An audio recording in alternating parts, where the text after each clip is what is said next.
Բարև ձեզ։ Ազատություն։ Բարև ձեզ, հարցերս հնչեցնեմ, դուք որոշեք, որը գործը չկպատասխանի։ Նախ ուզում եմ անդրադառնանք երեք հայտնի դարձավ, որ Հայաստանի եւ Ադրբեջանի արտգործնախարարներն են հեռախոսազրույց ունեցել եւ ակնհայտ է նաեւ տարածաշրջանում լարվածությունը, նաեւ Իրան-Ադրբեջան այս միջադեպերը, որ գրանցվեցին։ Ես կուզեի դուք ասեիք նախ ինչ կերպ կարող է սա անդրադառնալ Հայաստանի ինչ ռիսկեր է սա ստեղծում Հայաստանի շուրջ, եթե իհարկե այդպիսի ռիսկեր կանխատեսվում են եւ Հայաստանը ինչ է անում այդ ռիսկերը չեզոքացնելու ուղղությամբ եւ նաեւ ուզում եի հարցնել ընդհանուր ծրագրերից, որ Հայաստան, Ադրբեջան եւ Ամերիկան միասին ունեն։ Ի վերջո այս պահպանվող լարվածությունը եւ դեռ չերևացող հանգուցալուծումը որևէ կերպ կարող են ազդել այդ ծրագրերի պրոցեսի դանդաղեցման կամ գուցե ինչ որ խոչընդոտներ հարուցեն այդ առումով եւ ուզում եմ նաեւ անդրադառնանք հարցումներին, որ քիչ առաջ հայտնի դարձավ միջազգային հանրապետական ինստիտուտի հրապարակած հարցումներով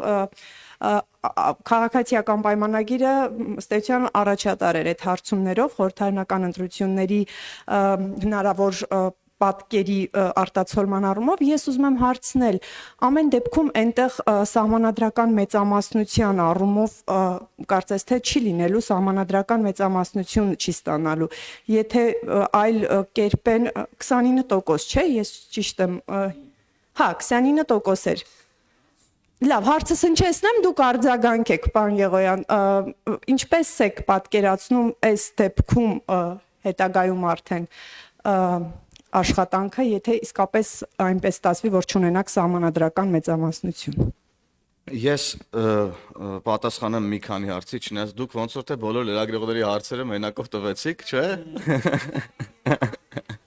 Շատ լավ։ Այո։ Տեսեք, կապված ռիսկերի հետ եւ տարածաշրջանում ստեղծված իրավիճակի հետ դուք նաեւ վստահաբար հետեւում եք պաշտոնական տեղեկատվությանը, երեք նաեւ անվտանգության խորհրդի նիստ ա եղել եւ ազգային ժողովից էլ նաեւ մեր գործընկերներն ազգային ժողովի նախագահ պարոն Սիմոնյանը, պարոն Կոնջարյանը խմբակցության ղեկավարը եւս մասնակցել են եւ այդտեղ բոլոր ձեր նշած ռիսկերը եւ հարցերը հասցեագրվել են ըստ էության եւ ուրեմն մենք հետևում ենք իրավիճակին բնականաբար եւ մեր սահմանին տեղի ունեցող բոլոր իրավիճակների վերաբերող ուրեմն վերաբերելի ռիսկերը հասցեագրվում են համապատասխան մարմիններում սրա մասին կարծում եմ լրացուցիչ տեղեկատվություն արդեն կհաղորդեն հաջորդ անվտանգության խորհրդի նիստերից հետո կամ համապատասխան մարմինները, եթե դրա անհրաժեշտությունը լինի։ Ծրագրերի հետ կապված էլի շատ կարևոր է ձեր հարցը, որովհետև ես տեսա նաև մամուլում նման մտավախություններ եւ մեկնաբանություններ կային։ Մենք առաջ ենք շարժվում այն փաստաթղթերով, այն պայմանավորվածություններով, որը որ կա եւ այս պահին որևէ ռիսկ չկա կապված Հայաստանի եւ ԱՄՆ-ի միջև, Հայաստանի եւ Ադրբեջանի միջև ձեռք բերված պայմանավորվածությունների հետ։ Եվ շատ կարճ մի նախադասությամբ էլ հարցումների մասին եւ խոսքը փոխանցեմ իմ գործընկերոջը, բոլոր հարցումներին հետևում ենք, մեզ համար քիչ թե շատ կանխատեսելի են այդ հարցումների պատկերը, բայց հարցումների իսկությունը եւ վերջնական արդյունքները մենք բոլորս միասին կտեսնենք հունիսի 8-ի առավոտյան։ Շնորհակալ եմ։ Խնդրեմ, պարոն Եղոյան։ Շնորհակալություն, արգելի գործընկերներ, դուք խոսեցիք ռիսկերի մասին, բայց մինչև ռիսկերի մասին խոսելը, եթե մենք ուզում ենք լինել օբյեկտիվ եւ եթե ուզում ենք իսկապես հասկանալ թե ինչ է կատարվում, մենք պետք է նաեւ գնահատենք այն խաղաղությունը, որ այսօր կա Հայաստանում։ Դուք հիմա կենտրոնանում եք ինչ որ ենթադրյալ ռիսկի վրա, իսկ արդյոք դուք տեսնում եք, որ այսօր մեր եռացող տարածաշրջանում Հայաստանը ինչ որ առումով խաղաղության կղզյակ է եւ մեր բալանսավորված հարաբերությունները մեր հարևանների հետ մեծապես նպաստել են դրան։ Եկեք սա գնահատենք որպես ելակետ, եթե մենք ուզում ենք ինքներս մեզ հետ անկեղծ լինել եւ ոչ թե ուղակի այսպես գիտեք անհանգստացնենք մարդկանց, այլ տեղեկություն փոխանցենք մարդկանց, նախ գնահատենք, որ մենք ունենք խաղաղություն եւ փաստորեն մեր հաշվարկները, մեր քայլերը,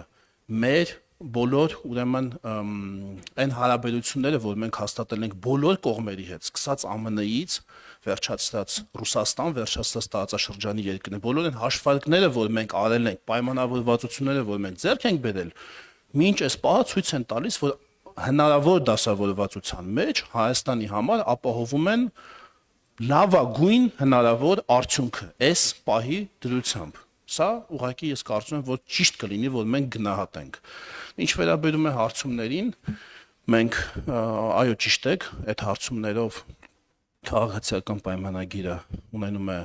մեծամասնություն եւ նույնիսկ ավելին քան պարզ մեծամասնություն, այո, ավելին քան պարզ մեծամասնություն, որովհետեւ այնտեղ կա 3/5-ի հարց եւ 2/3-ի հարց, որոնք տարբեր թվեր են, հա, կա 50% + 1, կա 3/5 ձայն եւ կա 2/3 ձայն, 3 տեսակի մեծամասնություն է լինում դրա մասին է խոսքը, բայց մենք հələ քարոզարշավը դեռ չի սկսվել, մենք դեռ մեր ամբողջ ասելիքը չենք ասել,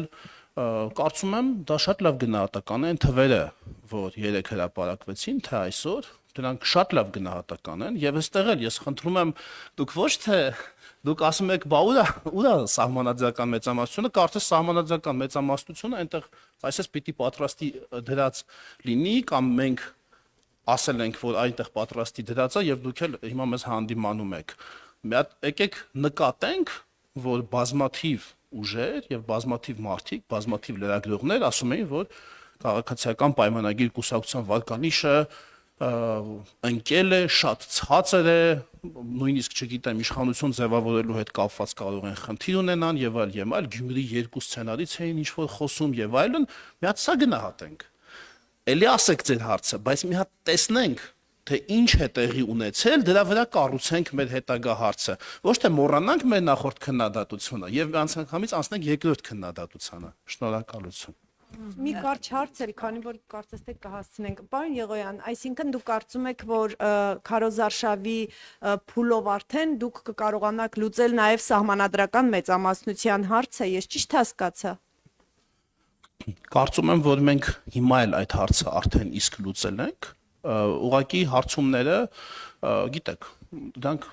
մոտավոր հարցումներ են, իրենք ցույց են տալիս տրամադրություն, հարցումը ամեն դեպքում միշտ տարբերվում է ընտրության արդյունքներից ձայնի կամ 1%-ի կամ 2%-ի ճշտությամբ չի կարող արտահայտել, մենք գնում ենք այո սահմանադրական մեծամասնության, որովհետև մեր պետության արչև բացված հեռանկարները իրականացնելը պահանջում է մեր քաղաքացիների ամուր քվեն եւ մենք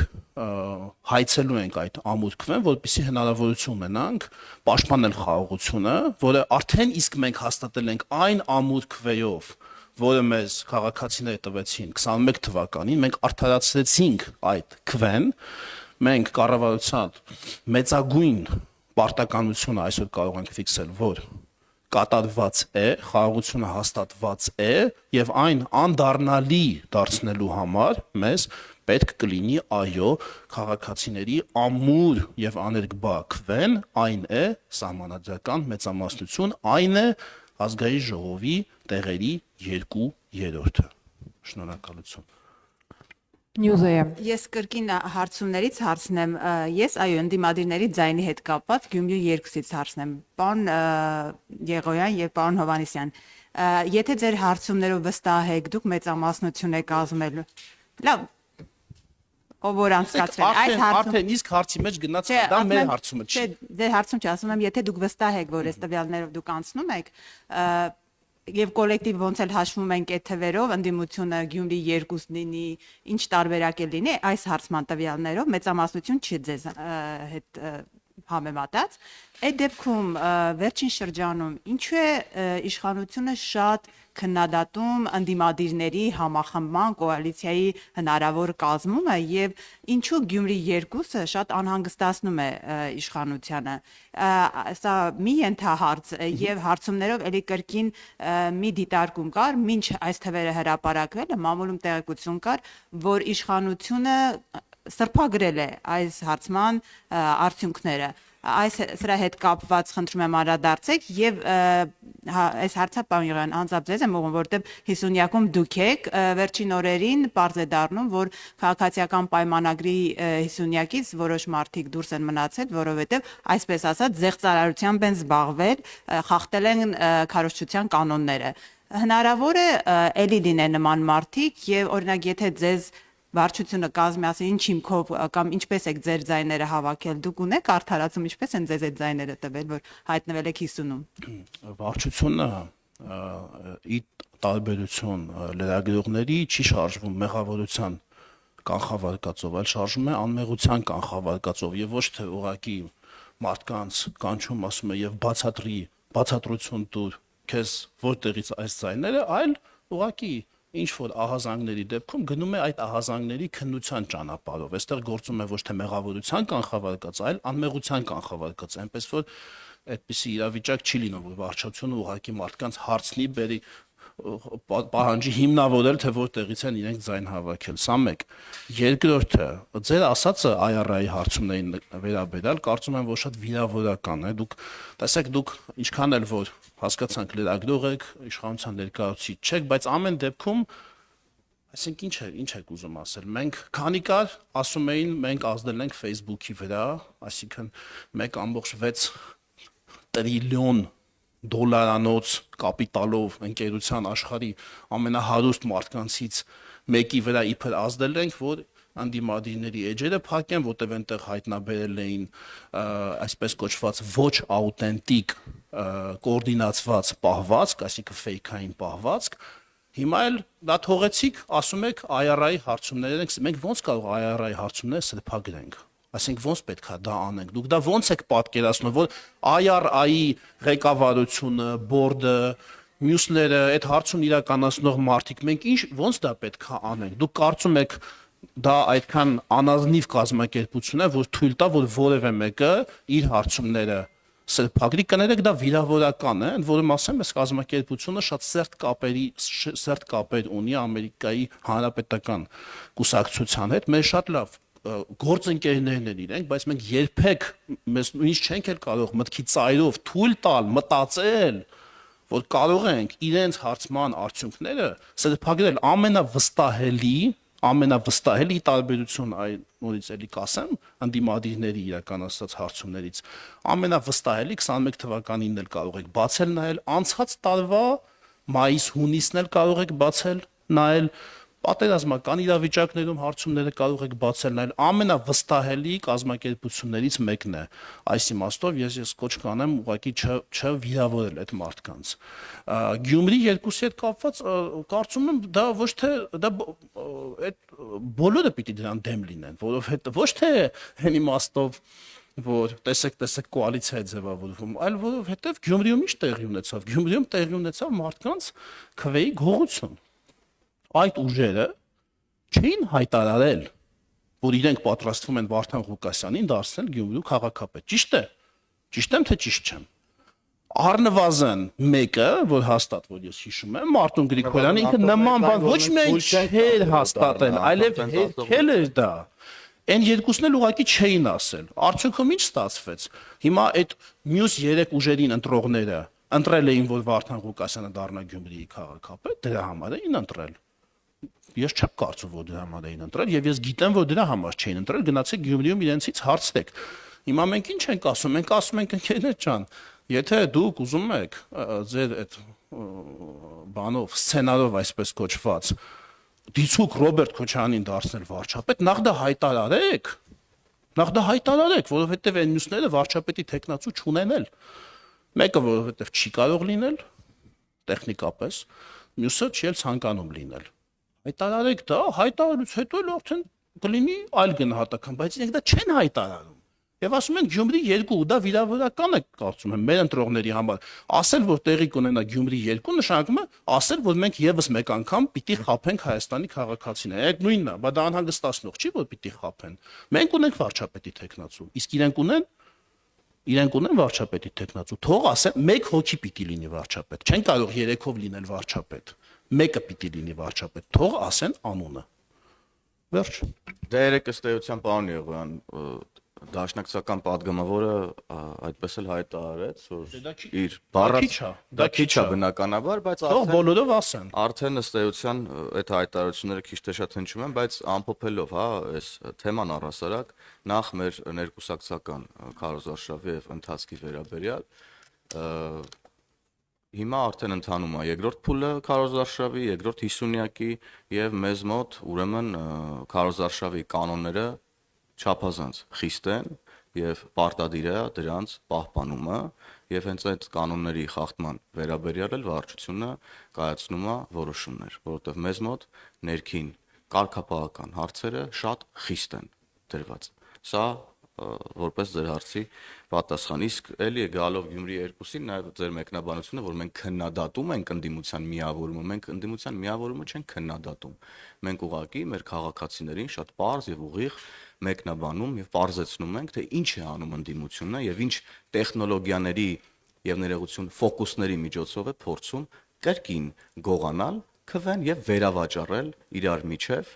խափելով ըստ էության ժողովրդին եւ խեղաթյուրելով ընտրական գործընթացն առհասարակ։ Շնորհակալ եմ։ Բան էլ ավելացնեմ, որը մեծապես կկրկնիմ նախորդ ասածը, բայց մի քիչ այլ անկյունից։ Խորհրդարանական երկրում մեկ ընտրությամբ ընտրվում են երկու մարմին, եթե կարելի է այսպես ասել,